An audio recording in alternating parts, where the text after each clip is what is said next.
ಪ್ರತೀಕ್ಷಾ. ಪೂಜಾ groups ಅಂದರೆ ಪೂಜಾ tours ಬ್ಯಾಂಗ್ಳೂರಿಂದ like ದುಬೈಗೆ 16 ಮೆಂಬರ್ಸ್ಗೆ trip organise ಮಾಡಿದೆ. Like ಮುಂಚೆನೂ ಅವ್ರ ಜೊತೆ ಅಂಡಮಾನ್ ಟ್ರಿಪ್ಪು, ಮನಾಲಿ ಟ್ರಿಪ್ಪು ಎಲ್ಲ ಮಾಡಿದೆ. But best was Dubai trip. That is basically because of guide Fatima. And ತುಂಬ ಚೆನ್ನಾಗಿತ್ತು ನಮ್ಮ ಟ್ರಿಪ್ಪು. ಅದರಲ್ಲಿ ಎಲ್ಲರೂ ಗರ್ಲ್ಸ್, ನಾವು ಟೀಮ್ ಲೇಡೀಸ್ ತುಂಬಾ ಚೆನ್ನಾಗಿ ಎಂಜಾಯ್ ಮಾಡ್ದು. ಮತ್ತು ಎಲ್ಲ ಕಡೆನೂ ಅಷ್ಟೇ ಒಂದು ಫುಡ್ ಅಕಾಮಿಡೇಷನ್ ಆಗಿರ್ಬೋದು, ಪ್ರತಿಯೊಂದು ಒಂದು ಟೈಮ್ ಕೀಪ್ ಅಪ್ ಆಗಿರ್ಬೋದು, ಪ್ರತಿಯೊಂದನ್ನು ಎಲ್ಲಾನು ತುಂಬ ಚೆನ್ನಾಗಿ ಗೈಡ್ ಮಾಡ್ತಾ ಬಂದರು. ಆ್ಯಂಡ್ ನಾವು ಅದಕ್ಕೆ ರೆಸ್ಪಾಂಡ್ ಮಾಡಿದ್ದೀವಿ ಅಂತ ಅನ್ಕೋತೀನಿ. ಬಟ್ ಸಮ್ಟೈಮ್ಸ್ ಲೇಟ್ ಆಗಿದೆ, ಅದು like due to shopping things.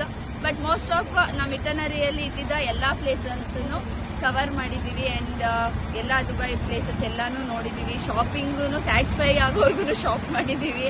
And she was very cute. Like ತುಂಬಾ ಚೆನ್ನಾಗಿತ್ತು ಟ್ರಿಪ್ಪು. ಮತ್ತು ಜಗದೀಶ್ ಅವರು ಅಷ್ಟೇ, ಅವ್ರ ಮಗನೂ ಅಷ್ಟೇ. ಇವನ್ ತುಂಬ ಜನದ್ದು ಪಾಸ್ಪೋರ್ಟ್ಸ್ ಇರಲಿಲ್ಲ.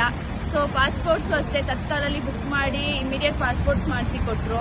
ಅದಾದಮೇಲೆ ಟ್ರಿಪ್ಪು ಬಂದ ಮೇಲೂ ಅವರು ಲೈಕ್ ರೀಚ್ ಆದ್ರ, ಲೈಕ್ ಅವ್ರು ನಮ್ಮ ಜೊತೆ ಬಂದಿಲ್ಲ ಆದ್ರೂ ರೀಚ್ ಆದ್ರ, ಕರೆಕ್ಟ್ ಟೈಮ್ಗೆ ಹೋದ್ರ, ಎಲ್ಲ ಮೀಟ್ ಆದ್ರ ಅಂತ ಲೈಕ್ ಡೈಲಿ ಅಪ್ಡೇಟ್ಸ್ ತಗೋತಾ ಇದ್ರು. ಸೊ ಅದು ತುಂಬ ಚೆನ್ನಾಗಿದೆ, ತುಂಬ ಚೆನ್ನಾಗಿ ಆರ್ಗನೈಸ್ ಮಾಡಿಕೊಡ್ತಾರೆ ಗ್ರೂಪ್. ಸೊ ಪೂಜಾ ಟೂರ್ಸಿಂದ ದುಬೈಗೆ ಬನ್ನಿ. ದುಬೈ ಬಂದಮೇಲೆ ಫಾತಿಮಾನೇ ಗೈಡ್ ಬೇಕು ಅಂತ ಕೇಳಿ. Thank you so much.